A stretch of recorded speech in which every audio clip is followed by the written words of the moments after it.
Olá, pessoal, boa noite. Queria dar as boas-vindas.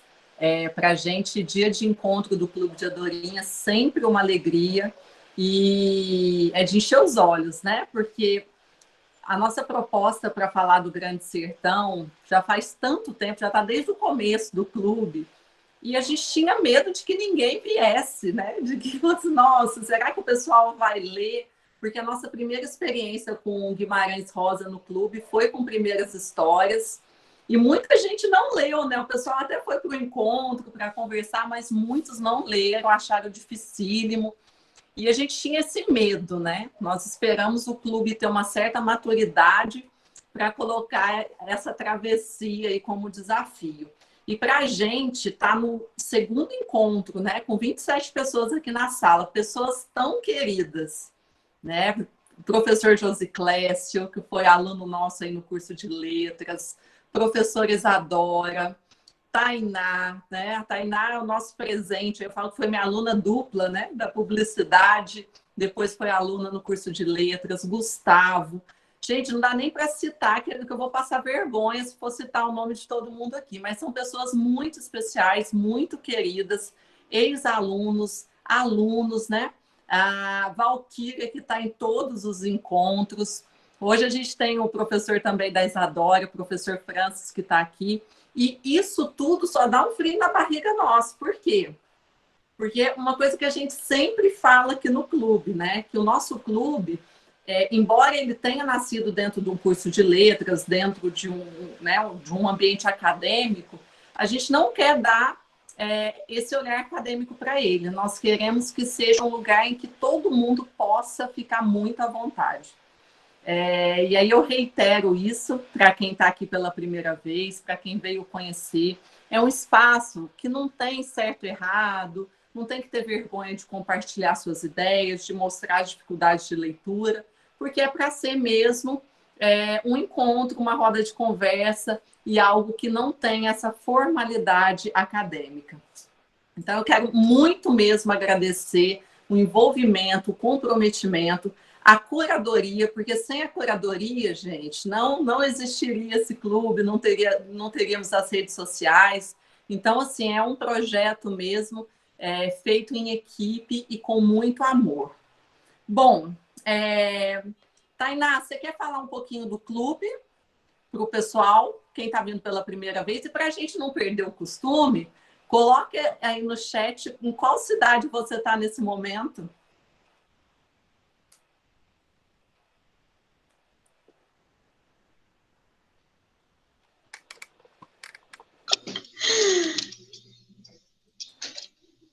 Oi, pessoal. Então, o clube ele começou em 2016 e ele foi uma iniciativa dos alunos de letras, primeiramente, né? E o nosso intuito sempre foi criar esse espaço onde a gente pudesse discutir abertamente, livremente, sobre o que a gente está lendo. E que a gente lesse e criasse comunidade de leitores mesmo. E eu acho que a gente se orgulha muito dessa comunidade que a gente criou ao longo desses anos. E depois de várias temporadas, vários temas, a gente chegou nesse ano e a gente decidiu que era a hora de ler Grande Sertão Veredas, já que o nome do clube é de Adorim, e a gente achou que era interessante todo mundo entrar nesse clima e entender o porquê que a gente escolheu essa personagem, né? É isso. Eu queria falar um pouquinho do Instagram que a gente tem lá. A gente tenta manter sempre ele ativo, trazendo informações. A gente já fez várias séries lá falando sobre gêneros, sobre autores. Trazemos também indicações. O Clube Indica, que a gente traz toda sexta-feira, é aberto. Quem quiser indicar livro, é só mandar a resenha para a gente que a gente publica. E é isso. A gente gosta muito dessa comunidade e especialmente para mim, esses encontros nessa pandemia aí tem sido muito bom. Obrigada, Tainá. E eu acho que é importante dizer que para o Grande Sertão Veredas, nós fizemos algo diferente, porque geralmente nós escolhemos ali qual que vai ser a pegada do ano, né? Se nós vamos ler por gênero, por nacionalidade. E o Grande Sertão não. O Grande Sertão a gente resolveu fazer 3 encontros. Então, hoje é o segundo encontro dessa travessia. No primeiro encontro, a gente já deixou disponível lá no YouTube para quem quiser assistir depois. No primeiro encontro, a gente já falou um pouquinho do livro, né, desse cenário em que o livro surgiu. E nós combinamos de fazer a leitura até o julgamento do Zé Bebelo, né, que é mais ou menos ali a metade do livro, que é o momento que vai ser um divisor de águas na narrativa. Nós combinamos também de tentar não dar muito spoiler, né, para quem está fazendo mesmo a leitura, acompanhando aqui com o clube. Eu vou tentar trazer algumas questões, gente, mas me desculpem caso... porque como eu já cheguei no final do livro algumas vezes, me desculpem se eu der algum spoiler, tá? Mas às vezes acontece. Vamos lá. Eu adoro spoiler, então eu não ligo não, mas tem gente que não gosta, né? Bom, é a hora do caminhão de lixo passar. Peraí. Vamos lá. Só para a gente resgatar um pouquinho, antes da gente... como que nós vamos fazer? Vamos comentar um pouquinho, eu vou falar um pouquinho, Isa vai falar, Tainá, e aí depois a gente vai abrir para discussão, mas todo mundo pode ficar muito à vontade de levantar a mão, ligar o microfone, tá? Fiquem à vontade. Então, só para a gente contextualizar, lembra que nós conversamos no último encontro que em 1956 vão chegar aí, né, as livrarias, esses 2 tijolos, né, do Guimarães Rosa, que vai ser o Corpo de Baile, que é esse conjunto de novelas, e o Grande Sertão, né? E vai ser um susto, porque tava aquela onda do concretismo, em São Paulo, aquela coisa de economia de palavras, e de repente vem esses calhamaços, né? Tanto que nós vimos que até muitas pessoas, como grandes nomes como Ferreira Goulart, foram, né, falar mal aí do livro. Uma coisa interessante, mas tem algo que no Grande Sertão, e agora que a gente já iniciou a leitura, fica mais fácil para a gente falar sobre isso, que dialoga muito com os livros ali do período ali do modernismo, né? Que é a questão do iletrado, que é a questão do iletrado em contato com o doutor, né? Isso vai marcar muitos textos do Guimarães Rosa. Então, se você pega Recado do Morro, se você pega Famigerado, que é um conto que está lá no Primeiras Histórias, né? Que é uma espécie de jagunço também, que quer saber o que significa famigerado, porque o cara do Estado chamou ele de famigerado e ele vai atrás do doutor. Então, a gente vai ver o tempo todo isso no Grande Sertão. É esse jagunço, que ele fala ali, ele tem um interlocutor, né, que ele vai várias vezes falar assim, mas você que tem o conhecimento, você que sabe. E ele vai trazer essa coisa do... Eu nem gosto de falar iletrado, né, gente? Paulo Freire ia morrer se eu me referisse a essas pessoas como iletradas, porque são de um conhecimento tão gigante. E o Riobaldo vai fazer isso muito bem feito, né, nessa autonarrativa. E é bonito porque, num primeiro momento, é muito comum que você fale assim, nós estamos aí com um romance regionalista. Só que não, né? Porque quando... e aí o Cândido vai fazer isso, o Wisnik vai fazer isso, né? Dizer que esse é um romance metafísico, porque ele fala sobre coisas da vida.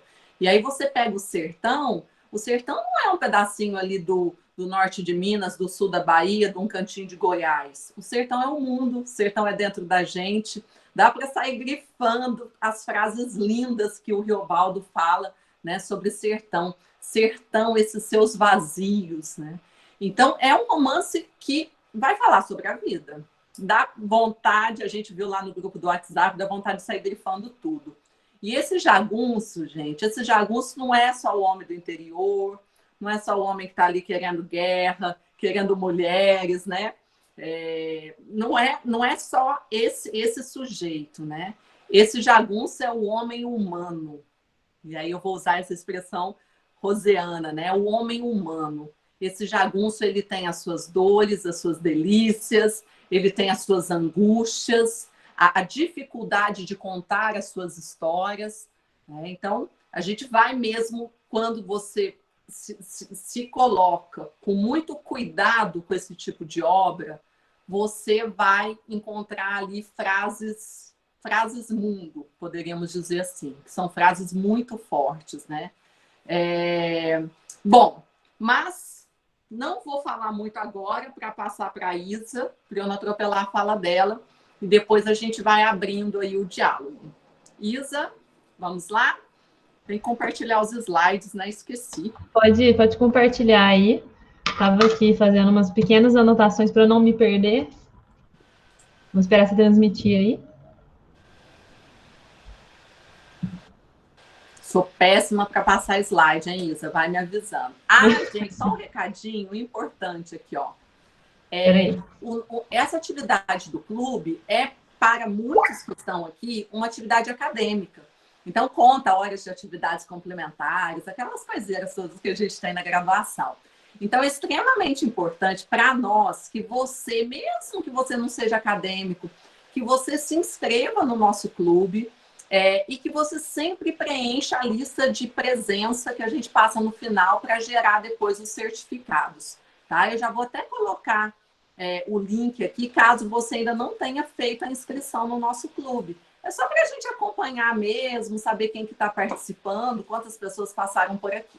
Beleza? Então, vamos lá, Isa, com você. Deixa eu ver, acho que eu não liguei. Travou para mim. Deu uma travada feiona aqui para mim, gente. Vocês estão me ouvindo? Estamos te ouvindo. Pronto, agora voltou ao normal. Primeiro, eu queria falar que, diferente da Karina, né, essa é a minha primeira vez nessa travessia. Então, cheia de spoiler, né? Já participei até de comentou semana passada, não, no último encontro, que a gente já fez até um podcast a respeito do Guimarães, da própria obra, né? E eu nunca tinha lido o Grande Sertão Veredas. Então, só que, obviamente, que eu tinha recebido um monte de spoilers e tudo mais. Mas, ainda assim, eu tive uma surpresa muito grande nesse princípio. Eu tive um susto muito grande.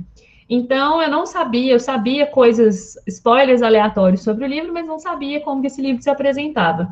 Para mim, já foi uma surpresa não ter divisão por capítulo, né?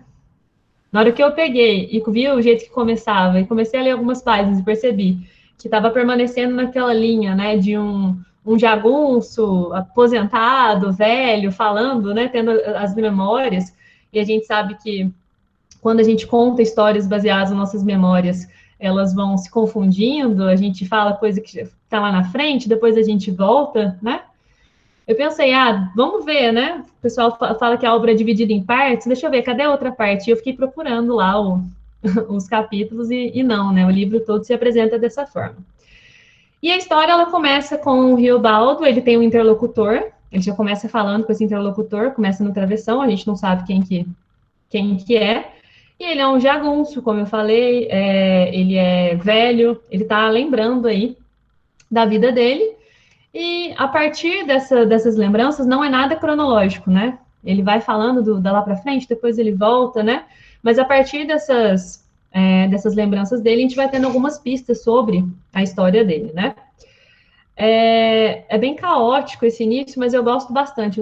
Particularmente, eu sou muito fã de escrita memorialística, assim. E, como a Karina falou, nesse princípio a gente tem várias questões metafísicas sendo colocadas, né? Ele tem toda uma preocupação em saber se Deus existe ou não, né? Ele está ali ansioso para falar de si, para falar como ele é, o que ele pensa. Tanto que eu coloquei essa primeira citação aqui por conta disso, né? Ele fala o seguinte na página 18. O senhor saiba, eu toda a minha vida pensei por mim, forro, sou nascido diferente. Eu sou eu mesmo, diverjo de todo mundo. Eu quase que nada sei, mas desconfio de muita coisa. E logo em seguida também a gente já conhece esse nome de Adorim, essa pessoa de Adorim, né, que é uma sombra na vida dele, né, que a gente vê todo um sentimento reprimido, né, a gente percebe que é claramente algo que ultrapassa o sentimento da amizade, né, ele tem interesse físico mesmo no de Adorim, e você percebe também que ele está contando essas histórias, essa citação que eu coloquei da página 22 fala um pouco sobre isso, que essa história que ele está contando, ela está toda fragmentada assim, porque ele está contando essa história de cabeça, né? E quando a gente vai contar alguma coisa de cabeça, a gente não conta tudo certinho, tudo bonitinho, as lembranças vão vindo, e também a gente percebe essa repressão por esse sentimento, por Diadorim, que ele fala o seguinte, ó: conforme pensei em Diadorim, só pensava era nele. O João contou: eu queria morrer pensando em meu amigo Diadorim, mano a mão, que estava na Serra do Pau d'Arco, quase na divisa baiana, com nossa outra metade de Candelários. Com meu amigo Diadorim me abraçava, sentimento meu ia voava para ele. Ai, arre, mas que essa minha boca não tem ordem nenhuma. Estou contando fora, coisas devagadas, né? Outras coisas que a gente descobre também sobre esse jagunço, né? Ele não tem pai. Pode passar, Karina.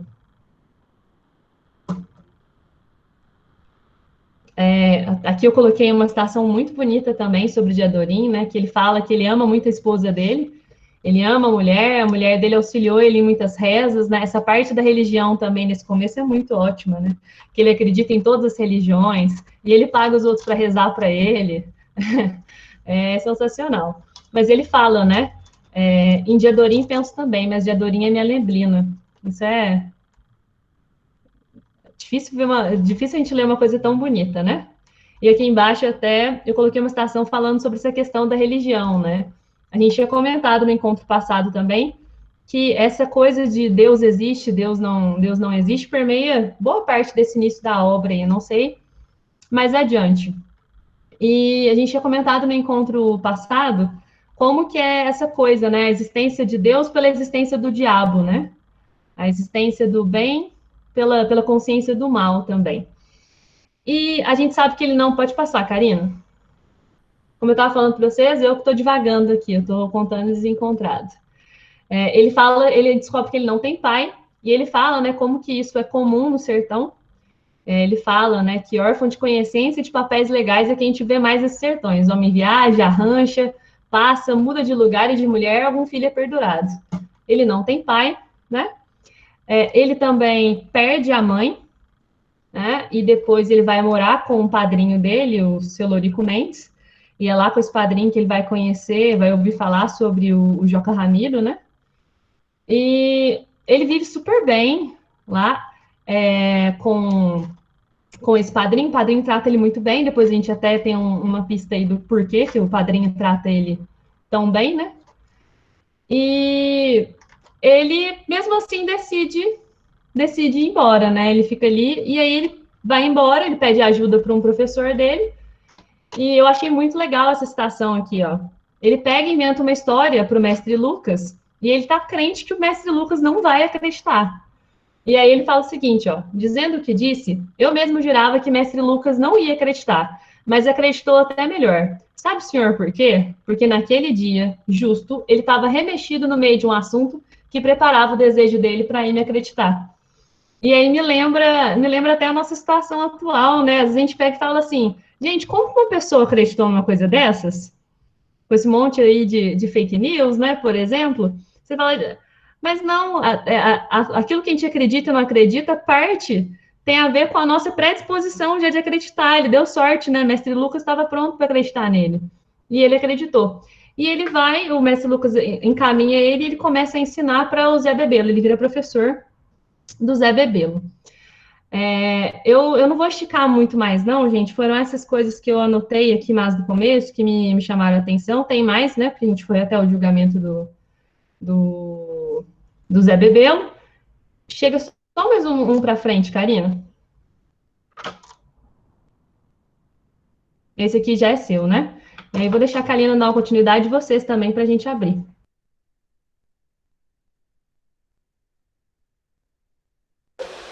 Vamos lá. Obrigada, Isa, pelas contribuições. Karina, desculpa, só uma coisa que eu não comentei, que eu fiquei em choque, né? Eu já tinha conhecimento de Diadorim, né? Eu já tinha aí um spoiler pesado sobre o personagem, mas eu fiquei muito em choque, porque a gente tem contato com aquela coisa dele na infância, né? Que ele encontra um menino e ele fica apaixonado no menino. Claramente ele apaixona no menino, ele quer que o menino goste dele, né? Dos olhos verdes e tudo mais. e depois ele encontra esse menino de novo, né? Que é o Reinaldo. E aí eu fiquei assim, gente, será que o Reinaldo é uma oposição a Diadorim, né? Seria um concorrente? E depois a gente descobre que Diadorim é Reinaldo. Eu fiquei assim, eu fiquei chocada. Só isso que eu tinha esquecido de comentar, perdão. Obrigada, Isa, pelas contribuições. E é lindo, né, quando ele fala. Ah, gente, o final vocês vão ver. No final no final, porque antes da batalha, da grande batalha, né? O Diadorim fala pro Reobaldo, eu quero te contar uma coisa, mas depois da batalha. Enfim, né? Travessia. Vamos lá. Pessoal, separei alguns trechinhos, vou tentar também ser bem breve para abrir para todo mundo que quiser participar. Bom, deixa só dar uma olhadinha para eu não me perder. A primeira coisa que eu queria chamar a atenção, eu não coloquei aqui nos slides ainda, mas uma questão que está lá na página 11 da edição da Nova Fronteira. Eu não tive tempo de ver onde que está na edição da Companhia das Letras. Mas é lá no finalzinho da página 11 que o Riobaldo vai dizer o seguinte, né? Tudo é e não é. Só essa frase. Tudo é e não é. É uma frase tão simples, mas que ela traz uma essência muito forte da obra, que é essa questão do duplo. Desse duplo que não vai aparecer só em Diadorim, no nome de Diadorim, na questão de Deus e o diabo, né? E essa coisa do que a gente vai falar mais lá na frente, né? É uma coisa, mas na verdade é outra. É bem, mas na verdade é o mal. E aí, mais na frente, o Riobaldo vai dizer, né? As pessoas não são sempre iguais, vão sempre mudando. Só que o Riobaldo é um jagunço arretado, né? E ele fica indignado. Tem um momento que eu acho ótimo, que ele vai dizer o seguinte, que ele carece, né? Ele fala, eu careço de que o bom seja bom e o ruim seja ruim. Né? Este mundo é muito misturado. E ele fica com essa coisa de querer colocar as coisas nas caixinhas, mas a vida não cabe nas caixinhas. E ele começa na cena nas primeiras páginas, eu não sei se vocês se atentaram a isso, mas ele vai trazendo várias histórias de pessoas comuns ali com algumas tretas, né? Então tem um menino lá que é judiado pelos pais, a história da Maria Mutema, gente, o que é aquilo da Maria Mutema? Uma história pesadíssima.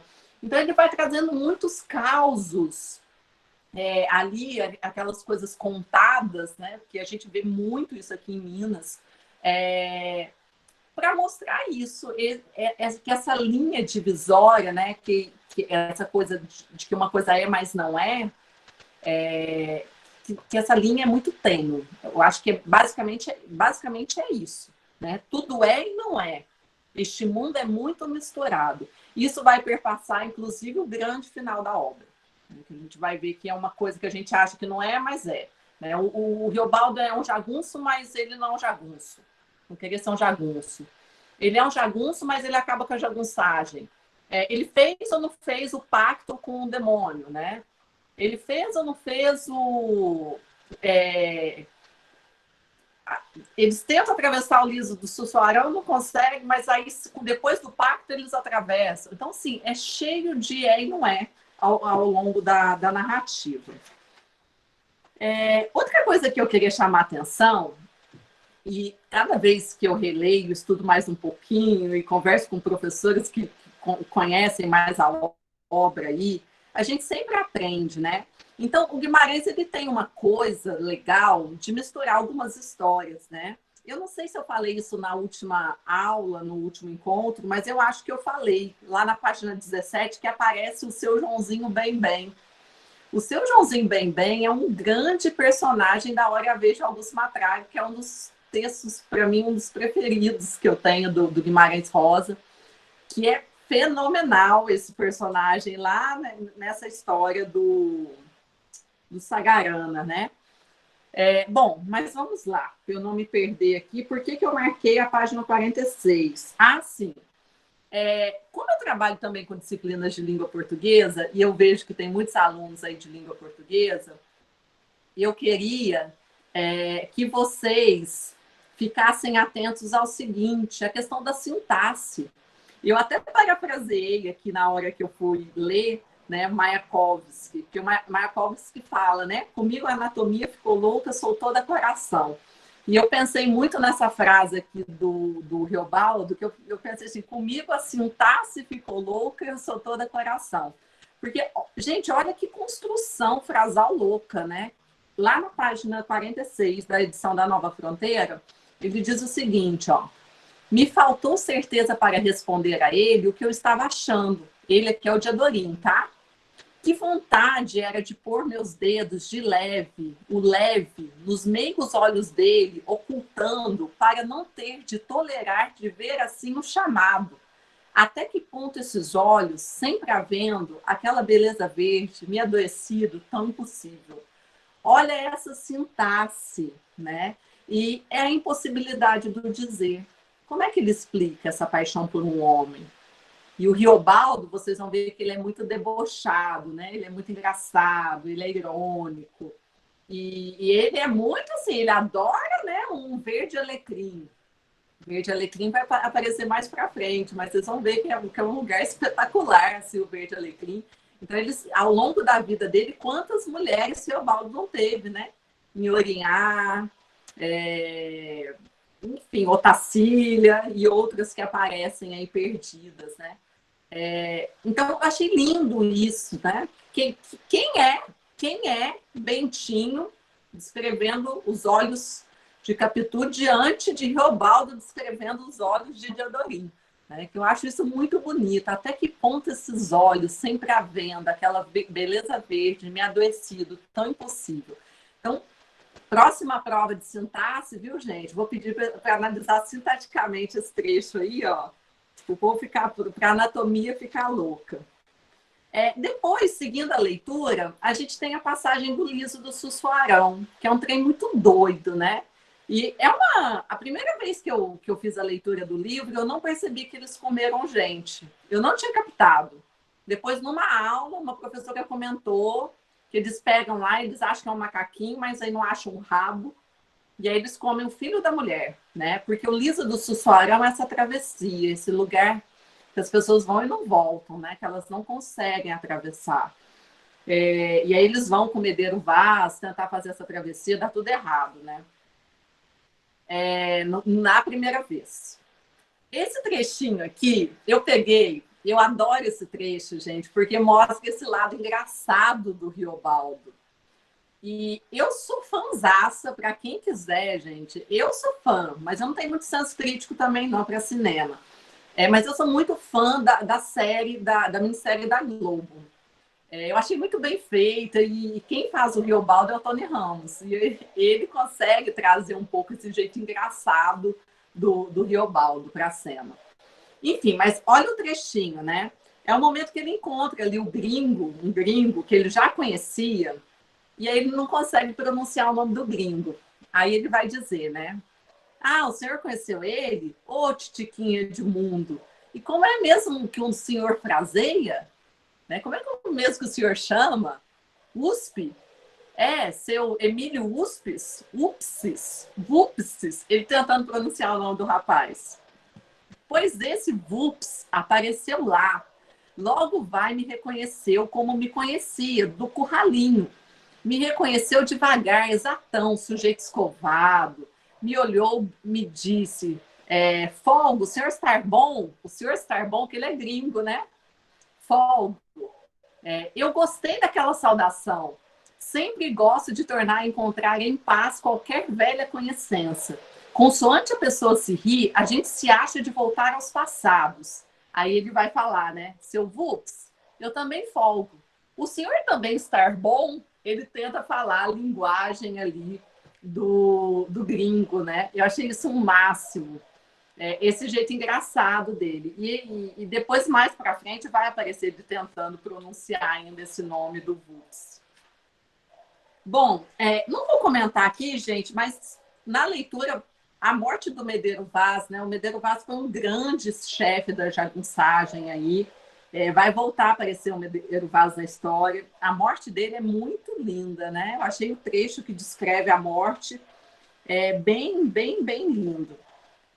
E aí, um outro destaque, lá pela página 110, 111, é um encontro que a Isa comentou, do Riobaldo com o menino, né? Inclusive, tem um curta-metragem, se der tempo eu passo para vocês, que é o de janeiro. É o Rio de Janeiro, né, que eles encontram. E, assim, janeiro, eu fiquei muito pensando nessa coisa que é o primeiro mês do ano, né? O primeiro encontro, onde tudo começa. E é onde ele conhece o Reinaldo.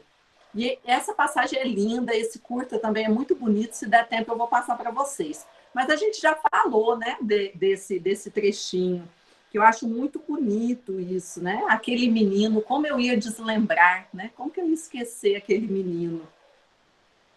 E aí, lá na página, última coisa que eu vou comentar, lá na página 155, o trecho que o Reinaldo revela ser de Adorim, né? O Riobaldo, pois eu tenho um particular que careço de contar a você, e que esconder, mas não posso. Escuta, eu não me chamo Reinaldo de verdade. Este é nome apelativo, inventado por necessidade minha. Aí ele vai dizer, tenho meus fados. A vida da gente faz 7 voltas. A vida nem é da gente. Aí ele vai dizer que ele chama, na verdade, Riobaldo, de Adorim, né? E não Reinaldo. E aí, depois, a gente combinou de ler até o julgamento do Zé Bebelo, né? E esse julgamento, gente, é fenomenal. Não sei quem chegou lá, depois a gente comenta para eu ver quem conseguiu chegar até lá. Mas vocês vão ver que agora começa a guerra da jagunçagem. Na hora que tem o julgamento do Zé Bebelo, vai ter um acontecimento, né, que vai...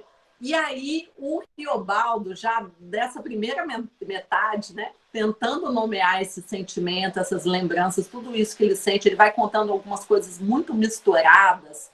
Agora parece que ele começa uma certa linearidade da história. E agora eu senti, assim, às vezes que eu li, que é o momento que a parte... É o tchan do livro, né? Eu acho que é o divisor de águas aí, que vira uma grande guerra. Eu gosto de novela, né? Então vira uma guerra aí de jagunçagem. Bom, eu quero ver se a Tainá quer fazer alguma consideração antes da gente abrir para o pessoal.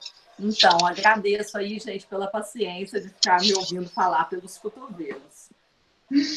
Quero sim, eu quero só comentar sobre o choque da Isadora em descobrir que o Reinaldo é de Adorim.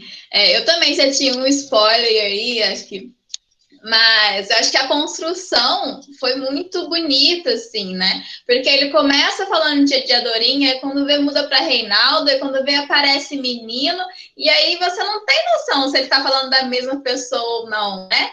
E aí, naquele momento em que Reinaldo fala, que o nome dele, na verdade, é de Adorim, que tudo se junta e se conecta. E aí eu achei isso muito bonito. E só destacar um trecho aqui, na página 145 da Companhia das Letras. Eu acho, se eu não me engano, ele tinha acabado de conhecer o Tarsília, e aí rola uma situação aí de ciúme final para Riobaldo, né? E aí o Riobaldo fala o seguinte: de Adorim permanecia lá, jogado de dormir. De perto, sentia a respiração dele, remissa e delicada. Eu aí gostava dele. Não fosse como eu, disse a Deus, que esse ente eu abraçava e beijava. E aí eu acho que volta para alguém que comentou aqui no chat da inteligência do Riobaldo, né? De autoconhecimento. Ele conhecia o sentimento dele por Adorim, né? Ele tinha noção do tamanho disso. Mas ele tinha ali um passe, né? Em determinado momento. É isso. Ai, que lindo, né? Tô vendo os comentários aí. O Josi é uma das citações, para mim, mais lindas da vida, sabe? O amor, um pássaro que põe ovos de ferro. O meu último namoro terminou assim, viu? eu vou contar esse fato pessoal na minha vida. Eu falei assim para ele: você não põe ovos de ferro no nosso relacionamento. E terminou assim o meu último relacionamento. E ele ficou sem entender nada, né? Mas eu acho essa frase linda. E acredita que eu fiquei, como ele falou aqui, sofismando mesmo. Nossa, mãe, primeiro eu fiquei imaginando, né? O que é isso? Qual é a imagem desse negócio? Pôr ovos de ferro. A única coisa que eu pensei foi nisso também, nos nossos relacionamentos.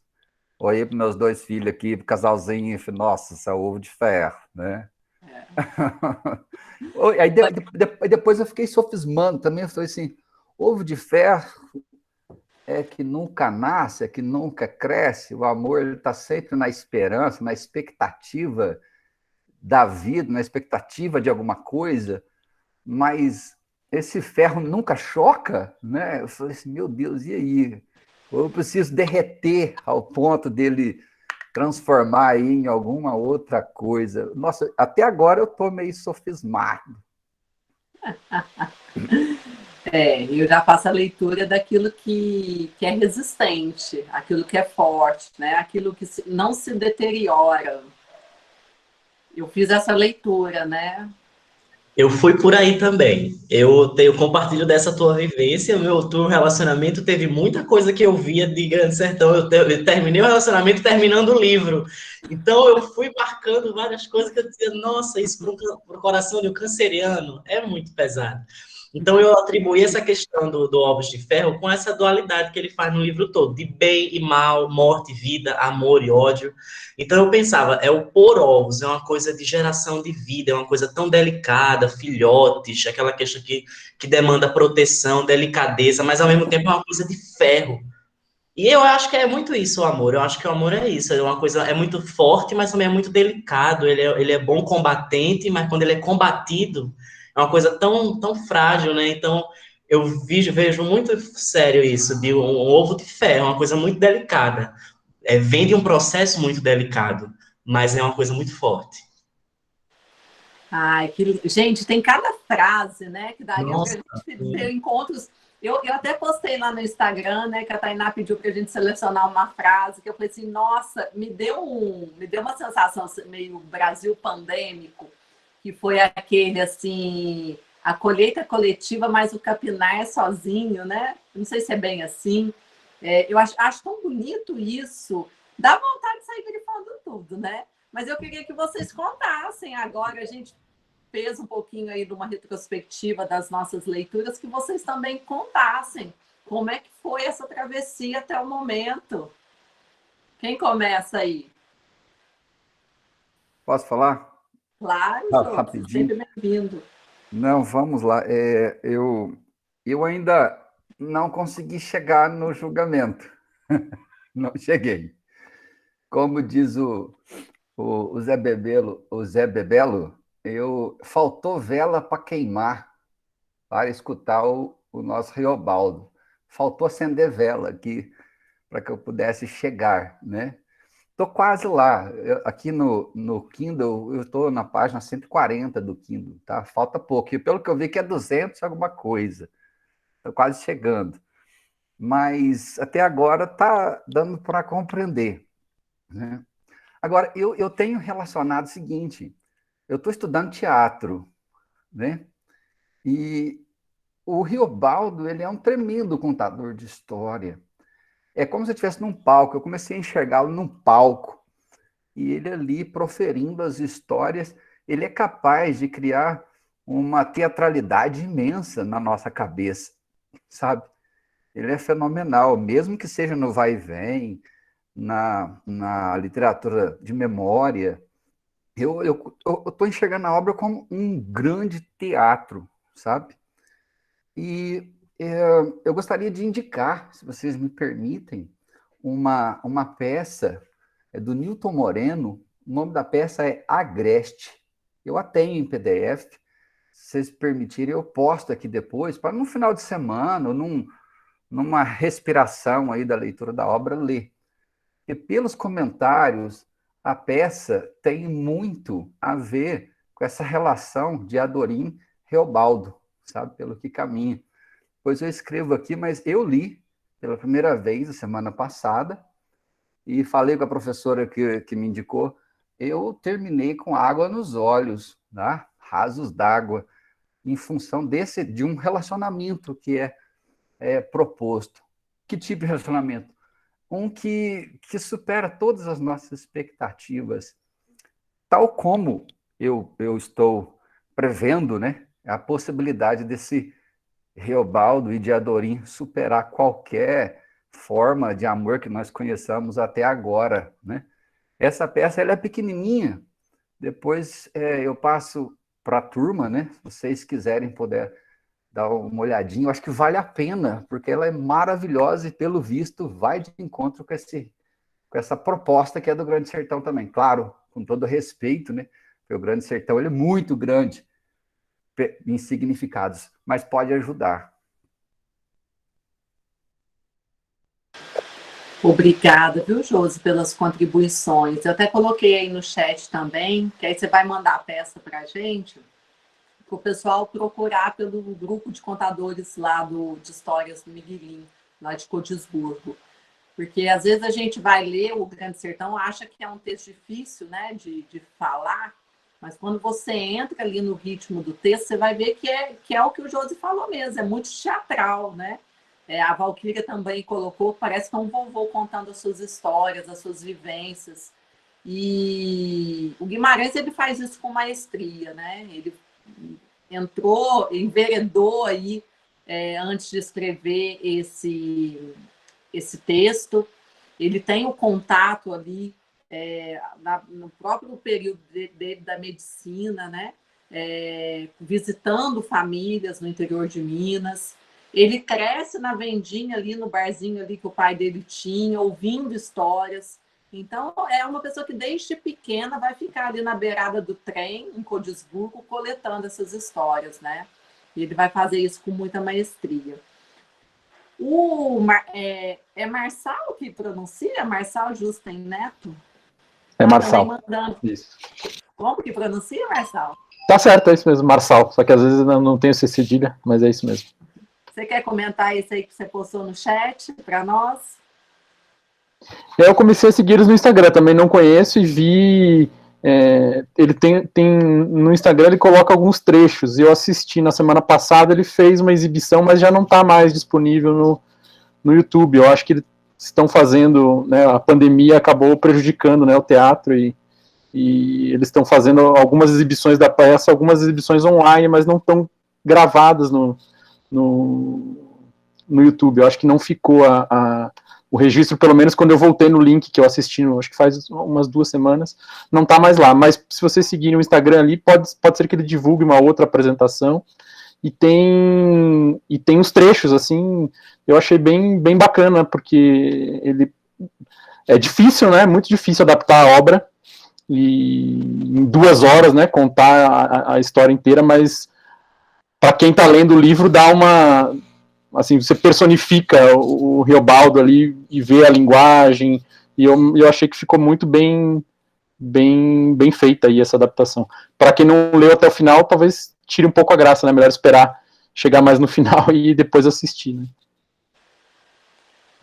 Obrigada, Marçal, por compartilhar aí com a gente a peça, né? Tem também, não sei se eu já falei aqui, mas tem uma turma, eles são do Nordeste, eu não sei se eles são da Paraíba.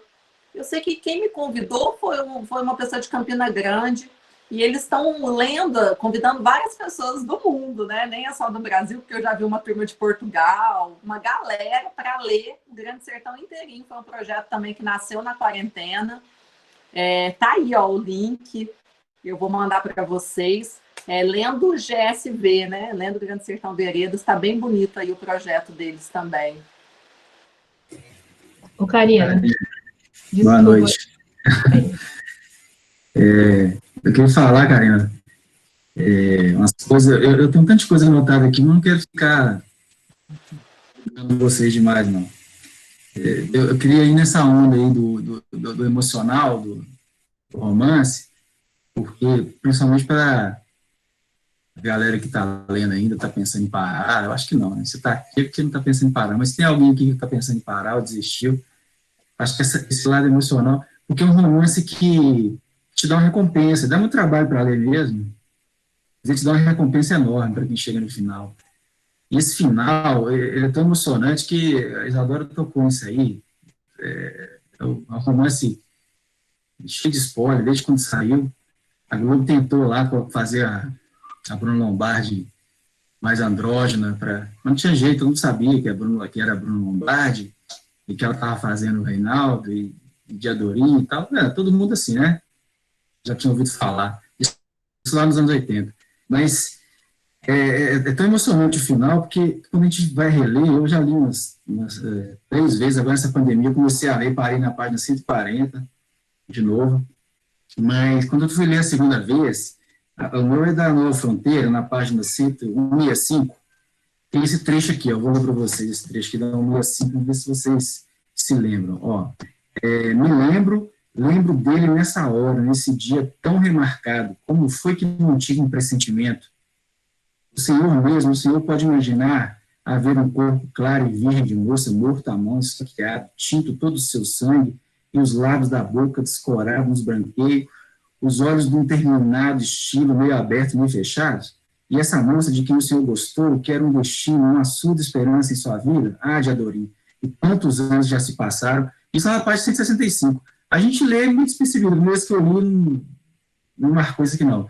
Mas quando eu vi o final, aí fui reler de novo, passei por essa passagem aqui, eu tive a mesma emoção do que eu tive a primeira vez quando eu terminei o romance. Porque você fala assim, não, ali parece que ele não sofre mais em relação a de Adorim, e se casou, ele está mais preocupado em relação ao diabo, existir ou não, do que a morte de Adorim. Mas você relê essa parte aqui e vê que ele está sofrendo ainda, né? Que ele se arrepende ainda. Se ele soubesse, se ele tivesse percebido, ele fala aqui textualmente como foi que não tive um pressentimento.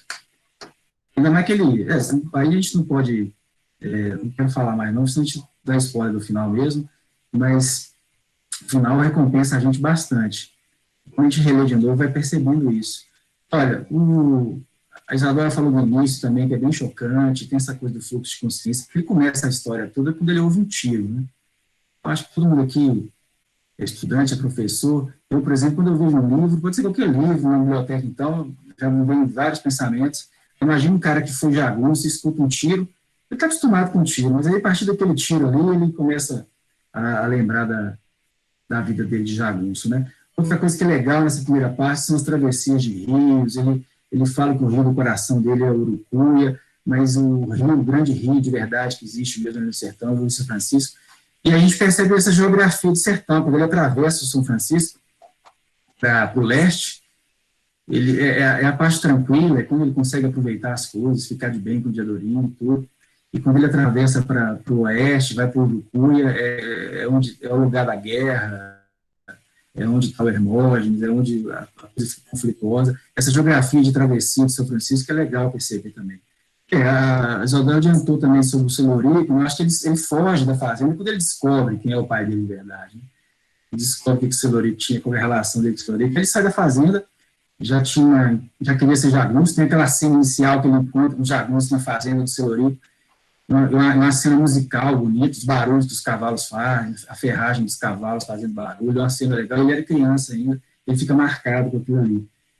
E, para não estender muito, acho que a escolha foi bem feita, a divisão do livro para o julgamento, e tem que prestar atenção, assim, a concepção de justiça dos jagunços é bem interessante, né?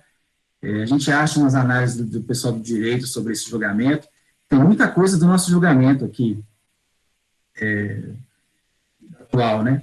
Mas ele é importante também porque ele vai marcar o que acontece, a Karina falou, acontece uma coisa importante depois do julgamento, ou talvez até em razão do julgamento acontece isso, é o desenrolar do livro, né? O rolê começa ali, da briga começa ali, mas perceber que esse código de honra jagunço, ele foi rompido depois do julgamento. Aí a coisa começa toda. Eles têm um código de honra. O Zé Bebê, ela aceita aquele julgamento, porque ele sabia que era uma coisa legal para ele, estava certo, ele confiava no Joca Ramiro, no julgamento. Foi um julgamento bem legal. O Guimarães Rosa, ele descreve o sistema jagunço, né? Eu acho que nem o Euclides da Cunha fez isso nos sertões. O Euclides da Cunha tem momentos nos sertões que ele chama o Antônio Conselheiro de jagunço. Como é que você vai considerar Antônio Conselheiro de Jagunço? E o Euclides da Cunha faz um calhamaço daquele, mas ele não descreve bem o sistema de Jagunço, ele não percebe a diferença entre o festa jagunçagem aqui do Sudeste e no Nordeste, é uma coisa diferente, né? E é legal ver essa coisa da jagunçagem, do sistema de jagunço, até para a gente entender o Brasil de hoje. A gente está com os jagunços lá no Planalto, e aí entender como é que o jagunço, a jagunçagem pensa, como é que é o código deles, faz sentido para explicar Brasília hoje também, né? No Brasil. Então é isso, tem outras coisas aqui, mas eu queria destacar essas coisas, além dos filmes, né, gente? Quando eu fui para ver uma produção, pode ser de Hollywood, eu não importo não, mas assim, se for um Fernando Carvalho, diretor da Globo que fez Jardim de Maria, Chico, Velho Chico, eu acho que ele seria o diretor ideal para fazer um Grande Sertão. Mas tem o Fernando Meirelles também, que adaptou vários romances nos anos 2000 ali, mas tem a questão dos direitos autorais também, né, que a família cobra muito caro, mas eu acho que não vai demorar. A gente tem agora eu acho que a minissérie de umas 7 temporadas dá para fazer todo o Grande Sertão, de repente entrar em outras obras também, mas dá vontade de ver na tela, né, a gente lê já um romance cheio de nuances já, e essa recompensa aí de terminar de ler, é bacana demais, é um monumento. É isso, obrigado, gente. Muito bom aí ouvir vocês. Obrigada, França. A gente agradece muito aí essa contribuição. Acho que você chamou atenção para algo que hoje uma das colegas nossas do clube não está aí, que é a Marielle, né? Mas a Marielle é geógrafa e ela traz um olhar muito bacana dessa geografia do Grande Sertão, né? Uma coisa que eu vi num dos grupos de estudos que eu participei da obra, era uma professora dizendo que toda vez que vai acontecer algo de grande assim na cena, né, na passagem da história, tem uma mudança no tempo. Ou é um pássaro que canta, ou é um rio que corre diferente. O Riobaldo vai sempre trazendo aí alguma coisa, algum cenário da natureza para mostrar essa transformação que vai ter na narrativa. Não à toa, a gente tem livros, né, que vão tentar fazer o trajeto ali do Grande Sertão Veredas. Num dos encontros eu mostrei esse aqui também, que eu acho lindíssimo, né, que é o Ave Sertão, que pegaram todos os pássaros, fizeram em aquarela os pássaros citados no livro, né? Então tem essa questão muito interessante aí, e que isso vai aparecer na obra toda do Guimarães, né? Você pega ali uma das novelas, né? O Recado do Morro, que vai aparecer o Morro das Garças. Assim que passar essa pandemia, gente, nós vamos lá para Cordisburgo, nós vamos para a Gruta do Maquiné, a gente vai fazer esse passeio aí.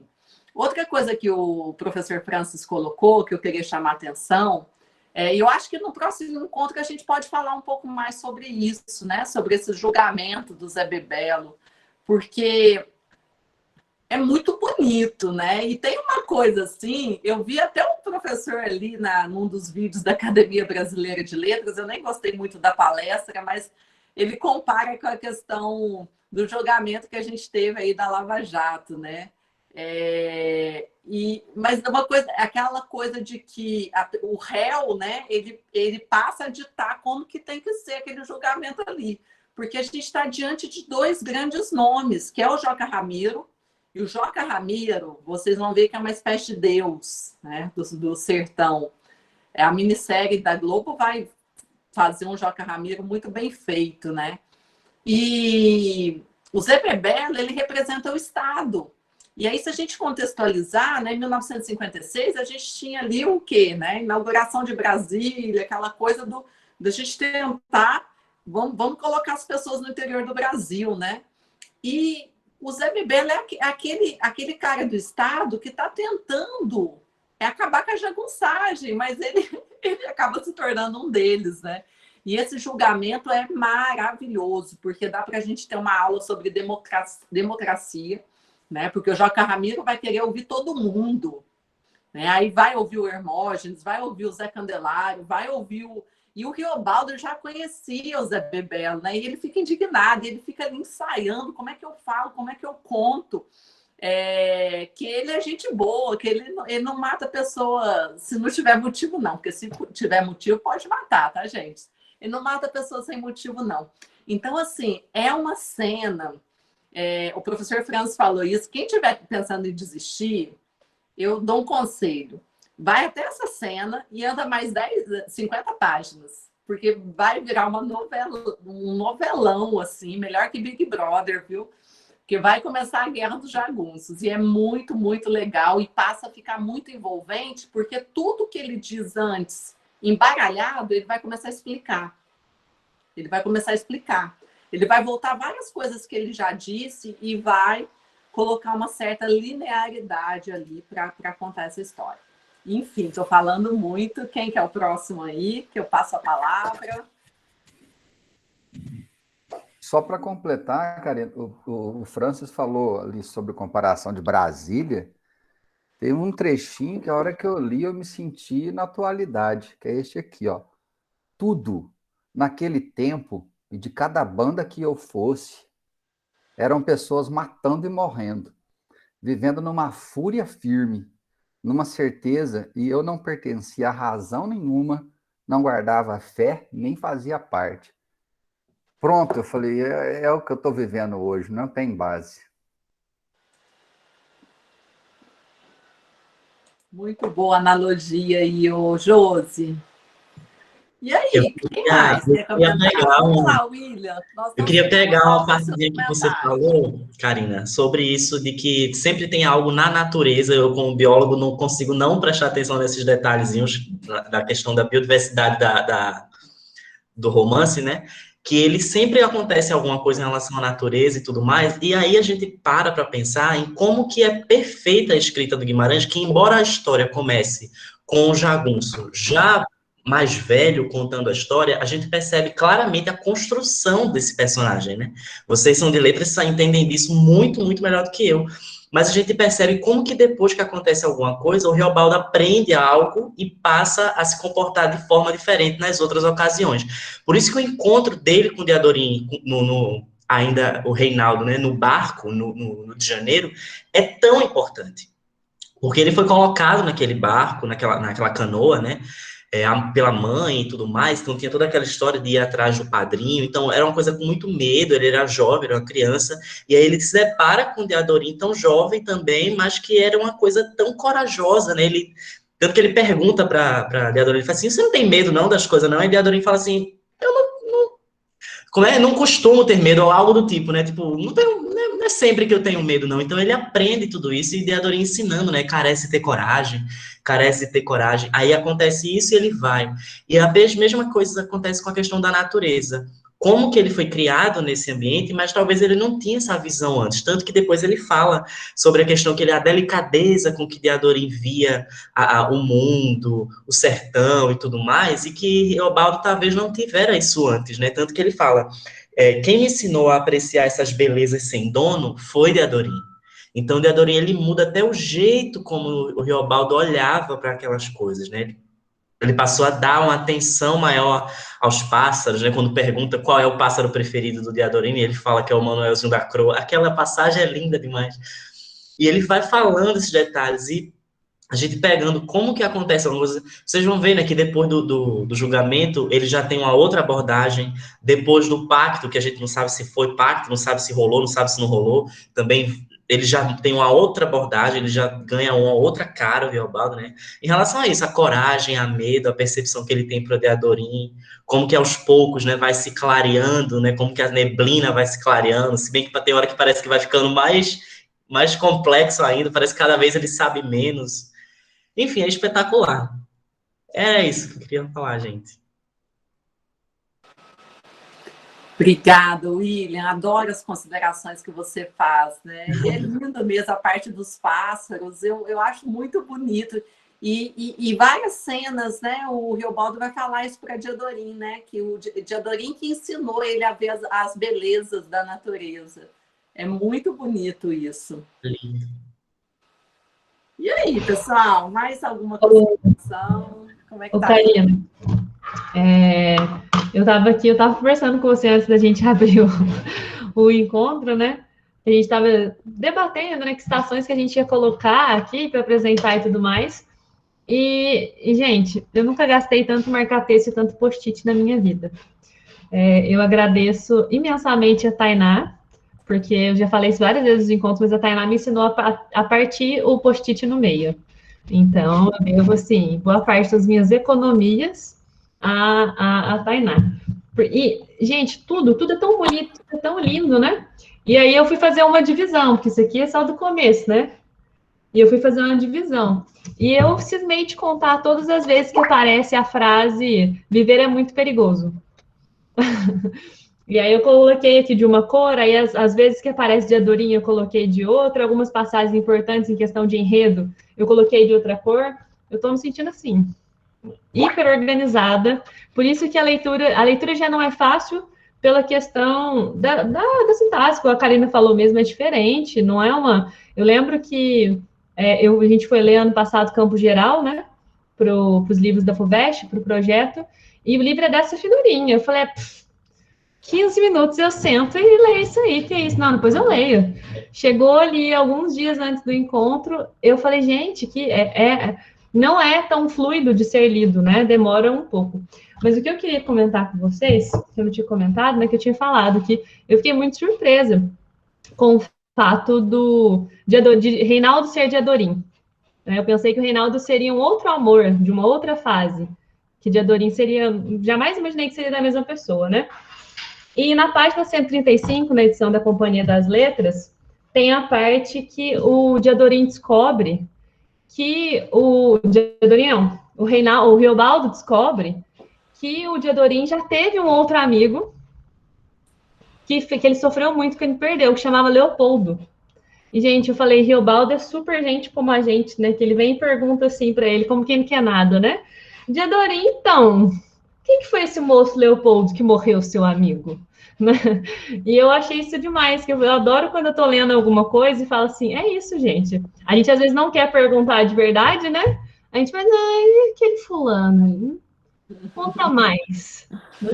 Ciúmes mesmo.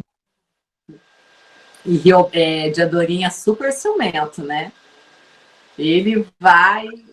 A cena, eu quero que vocês vejam a cena do Verde Alecrim. Inclusive, eu vi até um trabalho muito legal sobre as mulheres, né? Um empoderamento das mulheres que comandam o Verde Alecrim.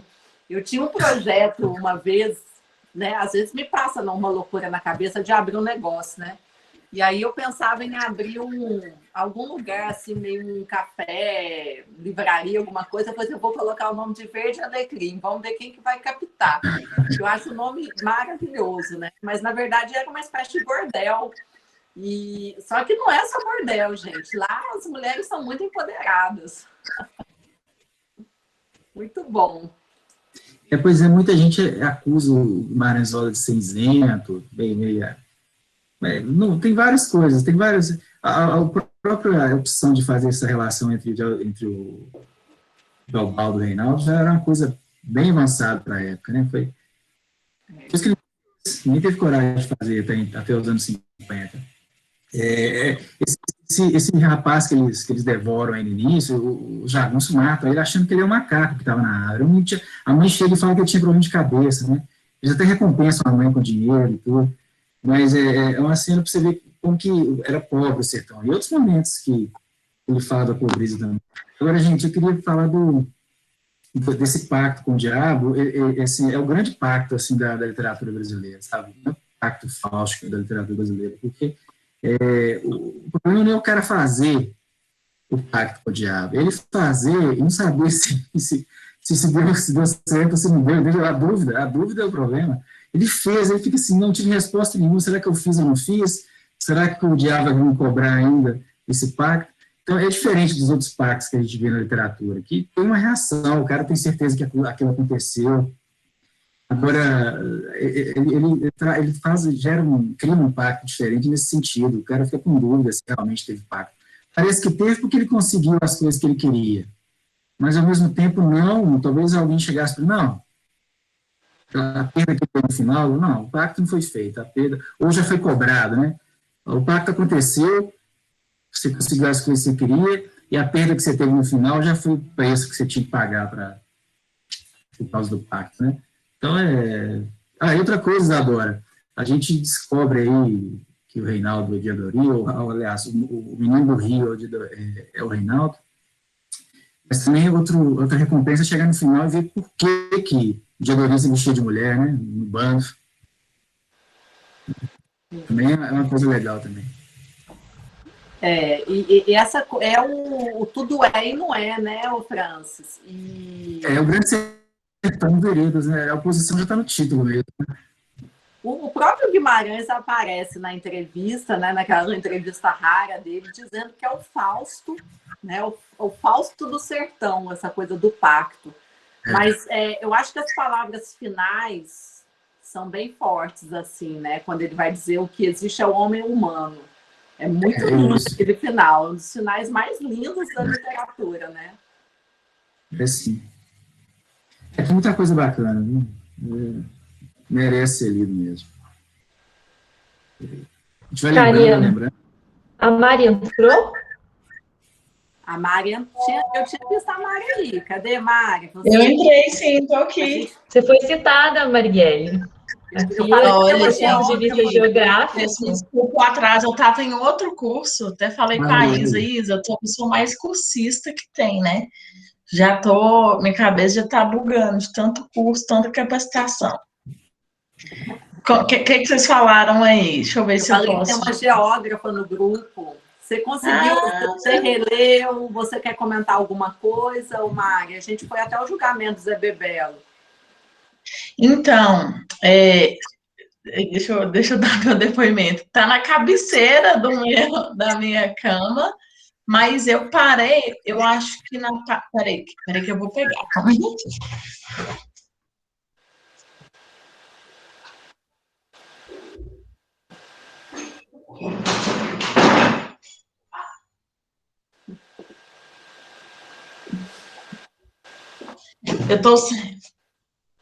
Eu tô sem luz no quarto, vou colocar a culpa nisso, viu?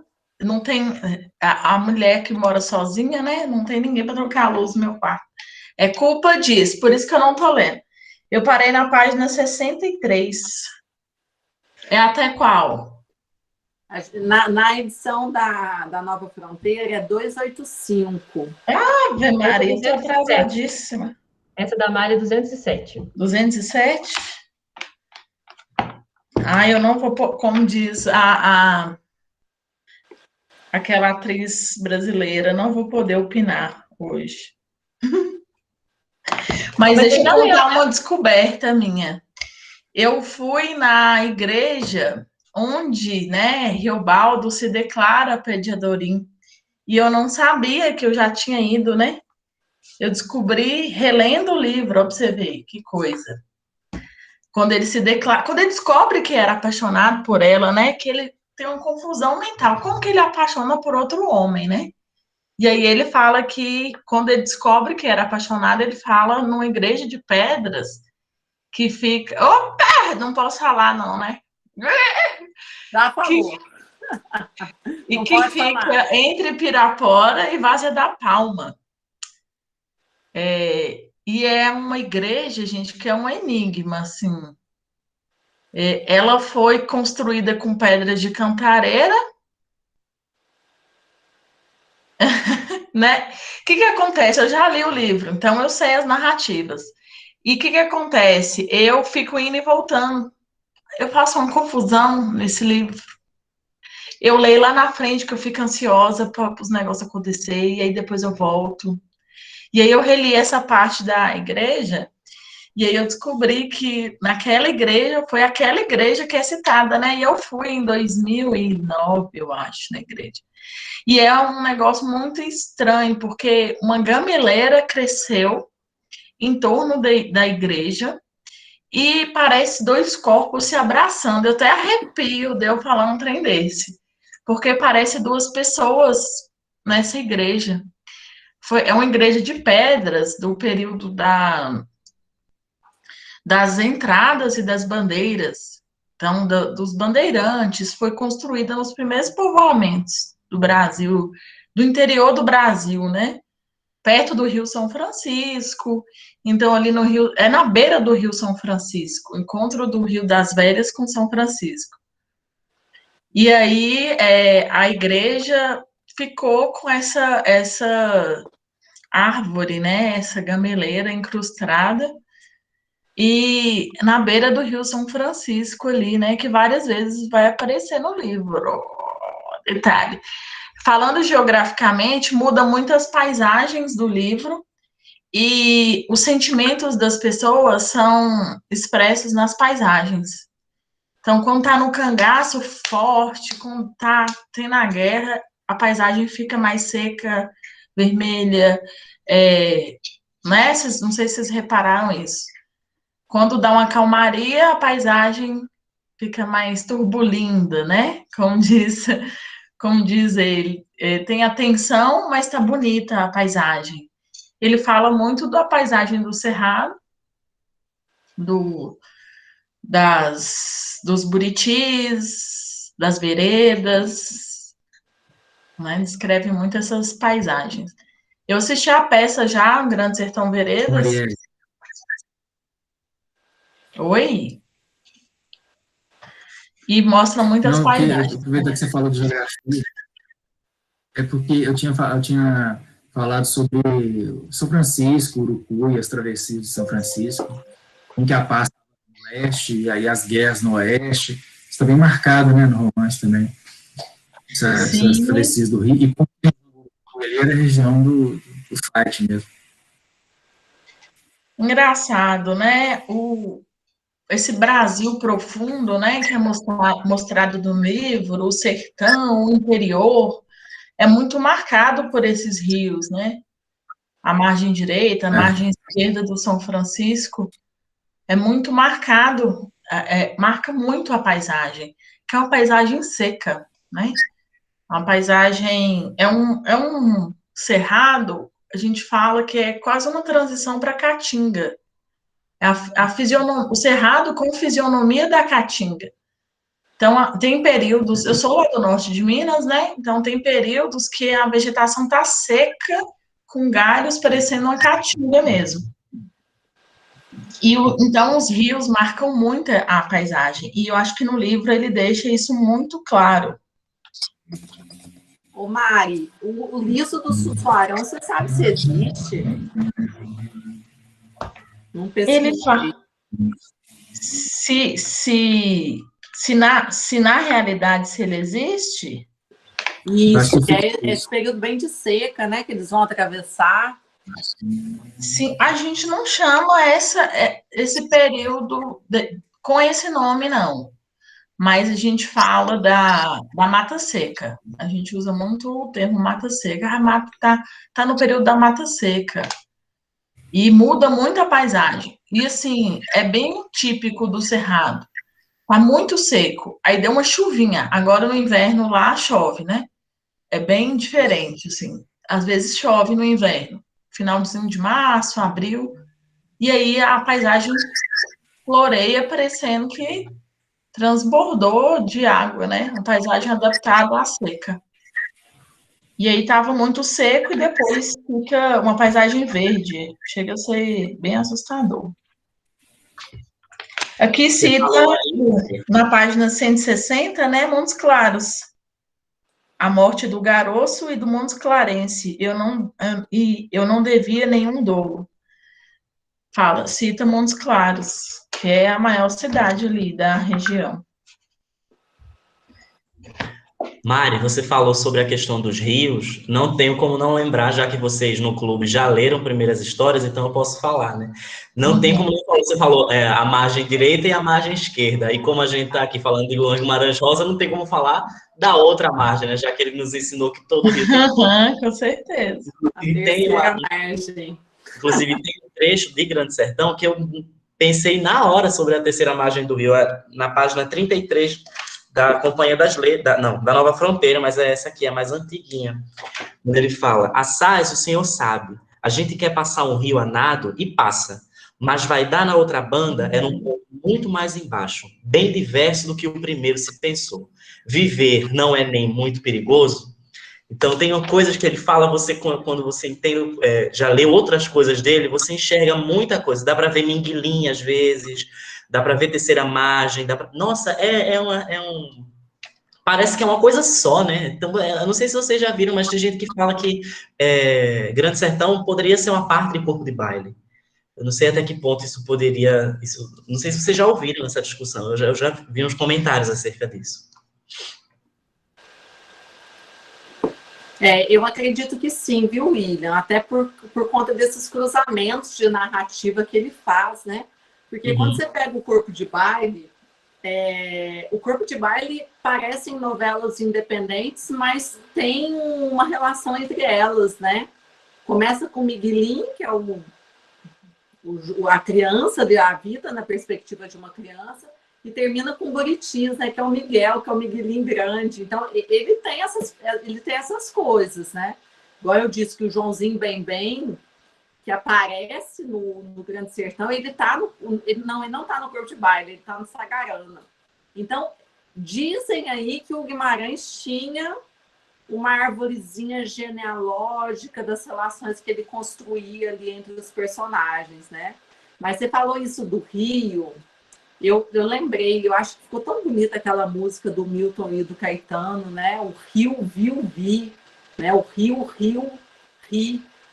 E que ele faz, né? Essa música é toda uma junção do Rio São Francisco, né? Do Grande Sertão, quando ele fala Rio, pau enorme, nosso pai, né? Ele está falando do Grande Sertão, do final do Grande Sertão e da Terceira Margem. Ah, gente, é bonito demais. Nossa. É lindo, ele às vezes pega palavras e parte as palavras, não sei como é o termo técnico para isso, mas é lindo demais, como a mãe, né, do menino lá na Terceira Margem do Rio, quando fala, você vai ou você fica, você nunca volte. É espetacular. É muito bom, né, gente? Eu perguntei aí no chat, depois a Isa falou, eu não tinha parado para pensar que poderia ser um processo aí de composição de palavras, o turbolindo.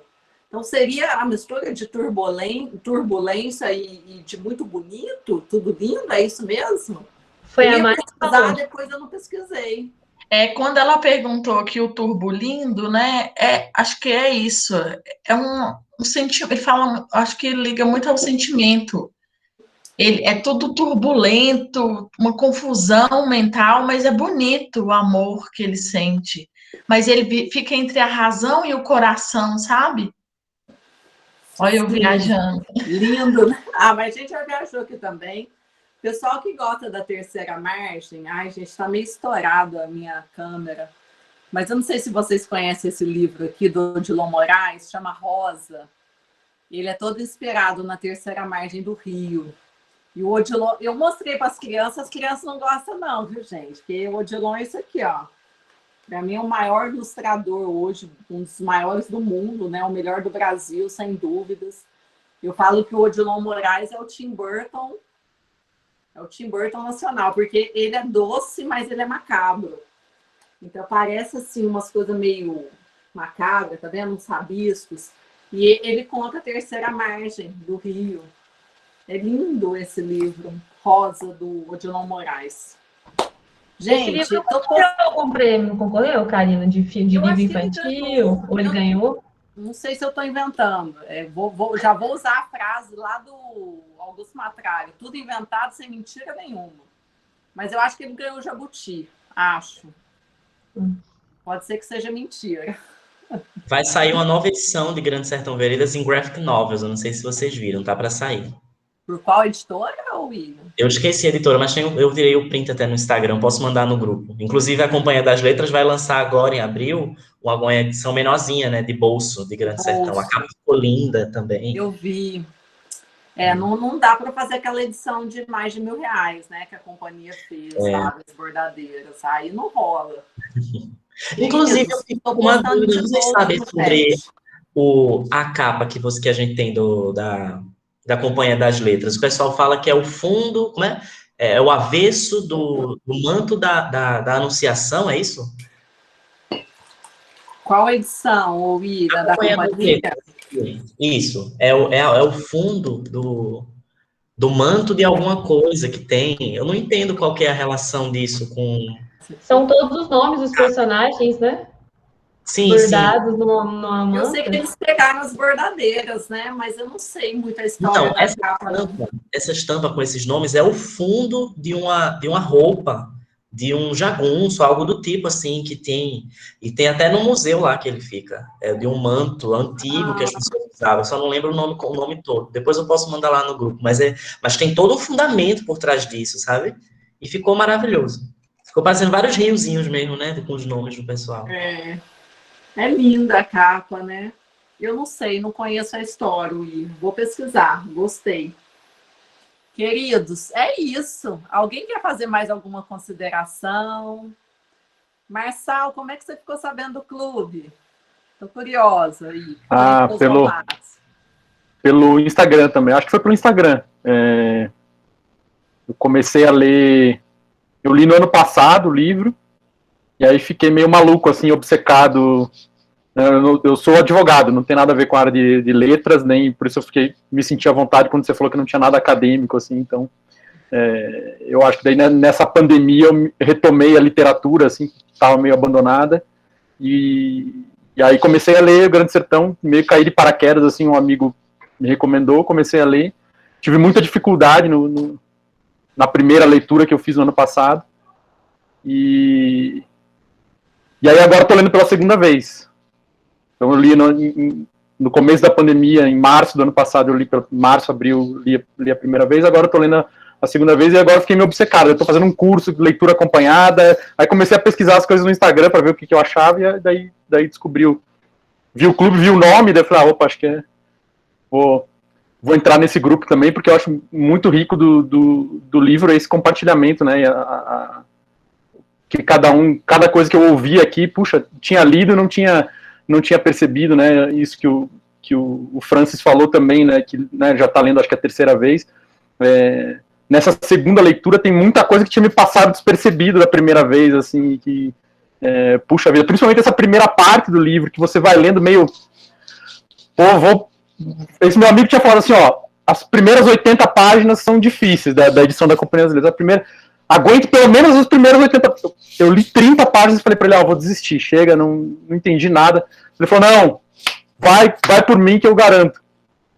E ainda bem que ele me deu, né, falou, vai que vai melhorar. Então eu li, e tinha muita coisa que eu não tinha entendido nada. Agora, nessa segunda, como eu cheguei no final, que eu tô relendo agora, eu falei, puxa, cada coisa, assim, e ele é muito genial, né, o Guimarães Rosa é um gênio, assim, nossa, mãe, eu fico meio abismado de como a gente não valoriza. Claro, ele é conhecido, tem tal, né, conhecido como um dos maiores autores, mas, assim, em média, a população geral não conhecem, né, não conhece as pessoas. Você fala assim, pois não sei direito o que é Guimarães Rosa e tal. Tem esse mito, assim, de que é difícil, então eu acho muito válido. Esse outro grupo que eu estou fazendo também é uma leitura acompanhada, então a gente vai marcando, assim, são sessões mais próximas, leia 30 páginas, aí a gente, eu acho muito legal. É FMG ou Marçal? Não, é um chama Escrevedeira, é uma empresa de São Paulo, eu acho, com uma professora da USP, que é a Sandra Vasconcelos, que é super pesquisadora de Guimarães Rosa e tal, então...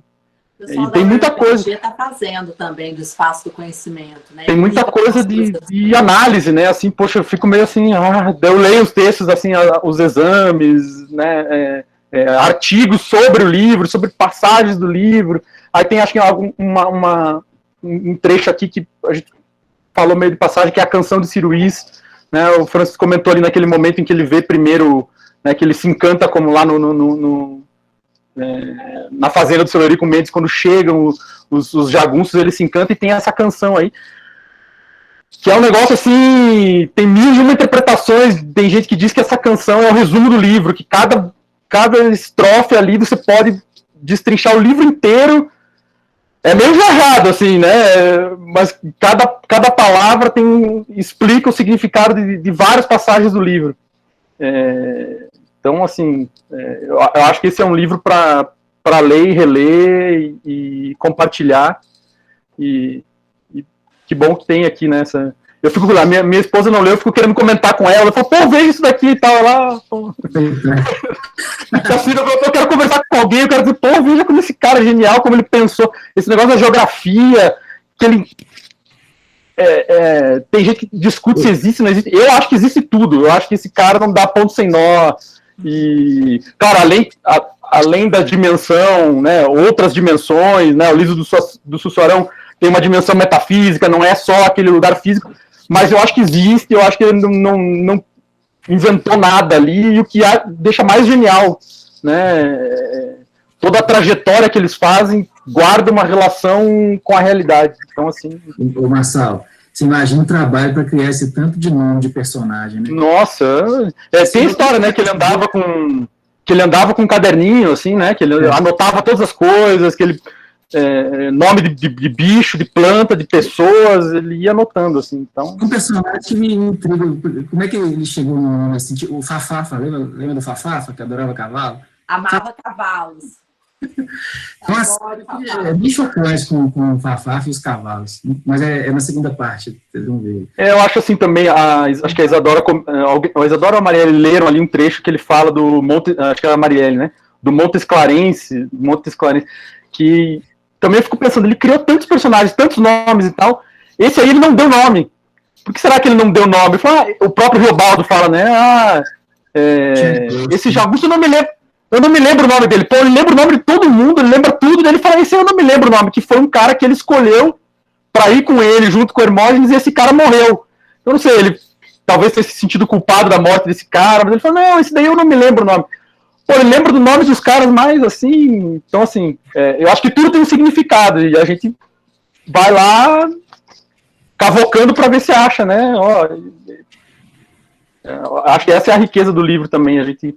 O Marçal, eu tenho uma teoria, sabe? Porque Montes Clarence tem uma fama de ter em todo lugar. A gente brinca que Montes Clarence é mesmo que vê Gremlin, sabe? Brota em algum lugar. Então essa é a cultura mineira que eu não tenho, então muito obrigado, realmente. Existe esse mito lá, que você vai achar um Montes Clarence em algum lugar do mundo, assim. Tipo, a Carmen Lúcia é Montes Clarence, tá lá no STF. Eu encontrei Montes Clarence aqui em Varginha, vários. Muito bom, gente. O Marçal, e o Guimarães, ele faz muito isso, né? A novela central do Corpo de Baile, que é o Recado do Morro, ele vai coletando ali o recado, né? E forma uma canção. E aí dizem que ele faz isso aí com o Grande Sertão, né? Tem um vídeo muito legal do Antônio Cândido. Eu acho assim, os melhores vídeos sobre Guimarães Rosa são os vídeos do Antônio Cândido e do Wisnik. São muito bonitos, assim. E tem um vídeo muito massa, gente, que é do Haroldo de Campos, que ele encontra com o Guimarães Rosa, e ele fala que o Guimarães não parecia nada com o sujeito que a gente imagina dele, né? E que o Guimarães chega perto dele e fala assim, olha, a grande importância da vida é a gente saber se Deus existe ou não, né? Dizem, não sei, agora eu já não sei se ele fala Deus ou diabo, gente. Tudo é e não é. Já tô confusa. É Deus, Karina. É Deus. É Deus. Né? O Antônio Cândido fala dessa conversa nesse vídeo que eu sugeri aí. É isso mesmo, ele discute sobre política, sobre comunismo e tal. Ele fala, mas o mais importante é saber se Deus existe. É muito bom, né? E você sabe que, assim, pensando, né,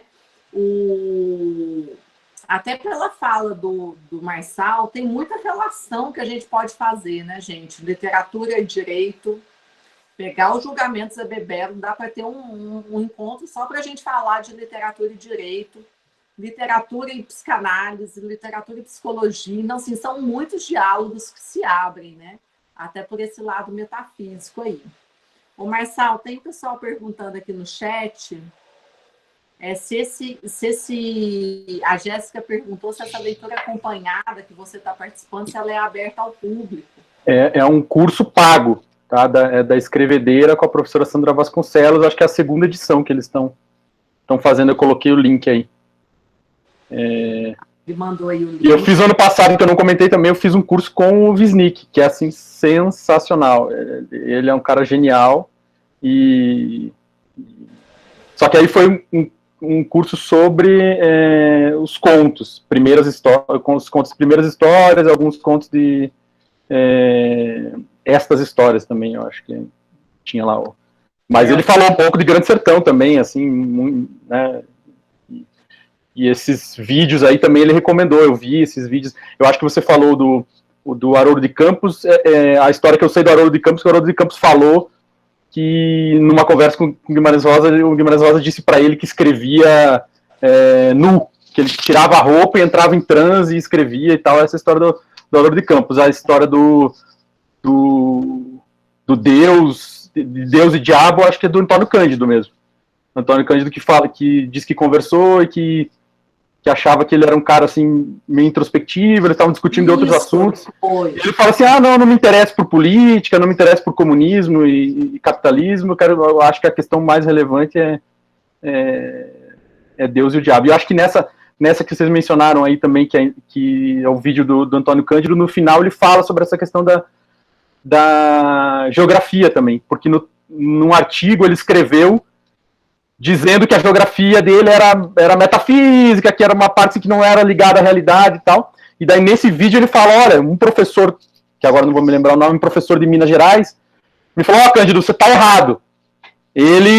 Tudo que ele escreveu, todos os lugares que ele menciona, eu posso te mostrar no mapa. E daí ele mesmo, o Antônio Cândido, fica meio assim, então, talvez eu tenha errado ali na minha avaliação e tal. Eu acho que é meio uma mistura das duas coisas, né? Eu acho que tem o lugar físico e tem o que ele atribuiu com o contexto e tal, mas o cuidado que ele teve escrevendo o livro, acho que ele não ia comer essa bola de errar um lugar ou falar alguma coisa que não existe. Foi o que eu percebi, viu, Marçal? Nas passagens das paisagens, tem paisagens que são descritas, que parece mesmo o que a gente visualiza, e outras que são sentimentos, são metafísicas mesmo, é uma mistura. Eu vi até esse comentário mesmo do Cândido, e já tem, né? Tem muita coisa pesquisada, tem muita pesquisa, né? Tem os neologismos, tem a geografia, tem os pássaros, né? Igual nós vimos, tem muita coisa bacana. Gente, é isso, né? Eu acho que nós estamos caminhando aí para o fim. Não sei se alguém quer fazer mais algum comentário. O William está falando, viu, William? Tem sobre a questão do feminino, tem a questão do machismo, né? Vocês vão ver que no Grande Sertão tem cenas de estupro. Os jagunços são lindos, mas só que não, né? Como é que o Riobaldo fala? Que jagunço já é um homem meio desistido, né? Dorin fala, né? Dorin fala que tristeza ser mulher, né? Que coisa mais triste. Enquanto a gente... justamente quando ele está falando esses abusos. Eu não lembro a fruta que ele fala, mas ele diz que fruta boa é aquela que se come no chão, quando ele conheceu o Inhorinhá, né? Tem umas coisas assim que, se a gente for prestar atenção, são bem problemáticas, assim. Eu estava até contando para as meninas que eu vi uma professora falando, porque Inhorinhá vai mandar uma carta para ele, né? E essa carta vai chegar anos depois e ele vai ler todo emocionado, sentir como se ele tivesse apaixonado por Inhorinhá. E a carta vai passando de mão em mão, de pessoa em pessoa. E teve uma professora que ela fez um concurso literário que foi a escrita da carta de Inhorinhá. O que Inhorinhá escreveu para o Riobaldo? Eu achei muito legal essa ideia do concurso. Queridos, o pessoal está compartilhando aí muita coisa boa, né? Marçal está mandando aí o site, né, que reúne tudo que foi escrito. O França está dizendo que Inhorinhá é mulher para casar, né? Igual o Tacília, né? Mas... não, eu já ia dar spoiler. Mas nada. Boa noite, Karina. Queria falar um pouquinho. Oi, Valquíria, seja bem-vinda. Vamos lá. Oi, bem, saudade de vocês, gente. Estava escutando vocês quando começou para poder falar que ia ler o livro, né? Aí eu fiquei com medo, porque o povo começou a colocar lá no grupo assim, tem um homem que estudou como ler o livro, que o livro é muito difícil. Aí quando eu comecei a ler o livro, nossa, eu achei, não vou dar conta de ler. Aí eu comecei a ler. Eles conversam igual os meus avós conversavam. Até eu lembro aqui no comecinho, quando ele falava, meu avô falava, você a lembra, Maria? Ele falava desse jeito, lá no rego, lá perto da bica, vai buscar o sabugo, né, para acender o fogo. Aí a gente acha que é muito complicado e aos poucos a gente vai entendendo e a gente acha que a linguagem está muito fora e quando vê a gente conviveu com aquela linguagem.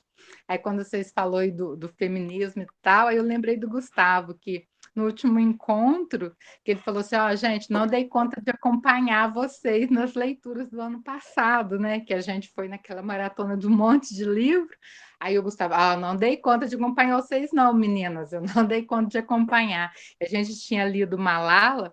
Aí eu fiquei, nossa, como que as coisas se ligam, né? Como que muda? Normal, um homem admitir que não deu conta de acompanhar as meninas em público sem nenhuma vergonha, sem um nada, né? E acabando com esse machismo aí dos jagunços que tinham muito, né?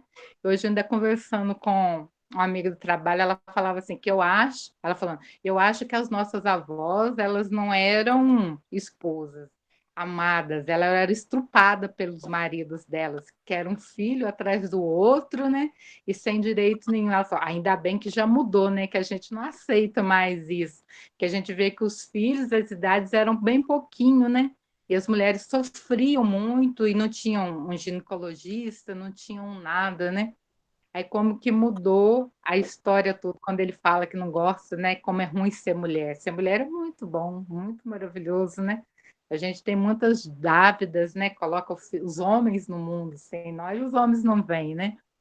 Mas o livro é muito gostoso de ler. E eu estou amando ler o livro, achei que não ia conseguir entender, que eu não ia conseguir dar conta, né? Porque eu sou a parte não teórica, né, do clube, que eu sempre falo tudo meio ao contrário do que vocês falam. Vocês falam tudo bonitinho. Eu construo uma história muito diferente do que vocês estão falando aí, porque eu acho que vou mais na minha imaginação, querendo, eu acho que esses dias vocês sempre falam que a gente procura o autor no livro, né? Eu acho que eu fico me procurando dentro do livro. Onde que eu estou aqui? Onde que o autor falou de mim? Eu acho que eu fico me procurando, mas eu estou gostando muito do livro, muito desafiador, mas eu gostei muito de estar lendo o livro. Ô, Valquíria, eu lembro de você num dos encontros nossos, a primeira vez que eu te conheci, e você chegar lá no Parque Novo Horizonte, né? Os encontros ainda estavam sendo presenciais, de você chegar toda empolgada dizendo que tinha voltado a estudar e que estava super animada, né? Fazendo a faculdade de pedagogia e tal. Então, não fica achando que você tá em outro caminho, não, que você está na contramão. Viu? Você é uma das participantes mais assíduas do clube. Para a gente é um orgulho imenso ter você aqui. Tá? A gente adora os vídeos que você recomenda, as histórias que você conta. A gente aprende muito com você. Eu obrigada, mandei. Fico muito feliz de ouvir isso de você, assim, que a gente fica gosto muito da Tainá, né? Toda doce e vem, Isadora toda, né, mais forte à frente. Eu gosto quando ela fala da política, quando ela falou lá agora lá as mulheres do povo do sargento do exército foi lá maquiar as índias, não sei porquê, né? Aí eu entendi. Porque que o povo acha, né, que eles precisam de caridade, né? Eles não precisam de caridade, é direito deles, né? A cidadania, né? Tudo é direito. O povo, tá tudo na pandemia, vamos lá ajudar o que está passando fome. Tem gente passando fome muito antes da pandemia, e eu gosto muito quando ela fala dessa parte. Isadora é retada, menina retada.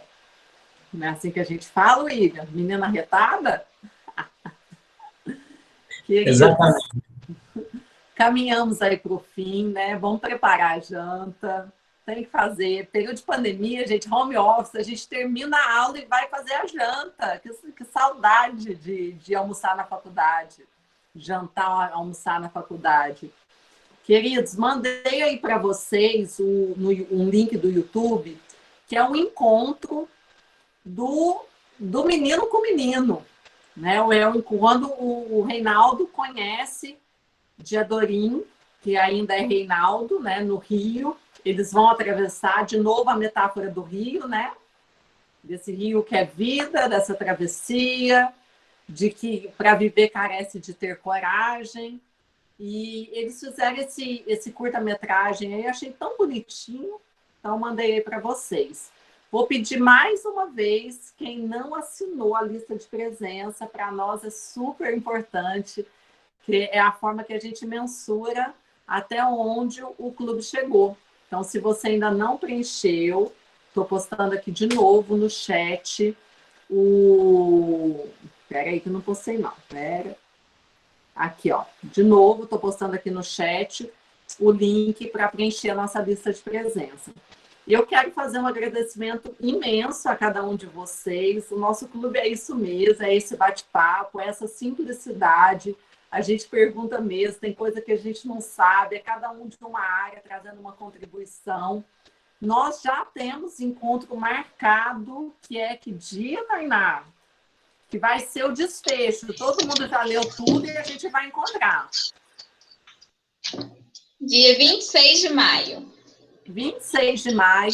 Então, por favor, se cuidem. Venham todo mundo vivo, né, com saúde. A gente está vivendo uma fase muito tenebrosa.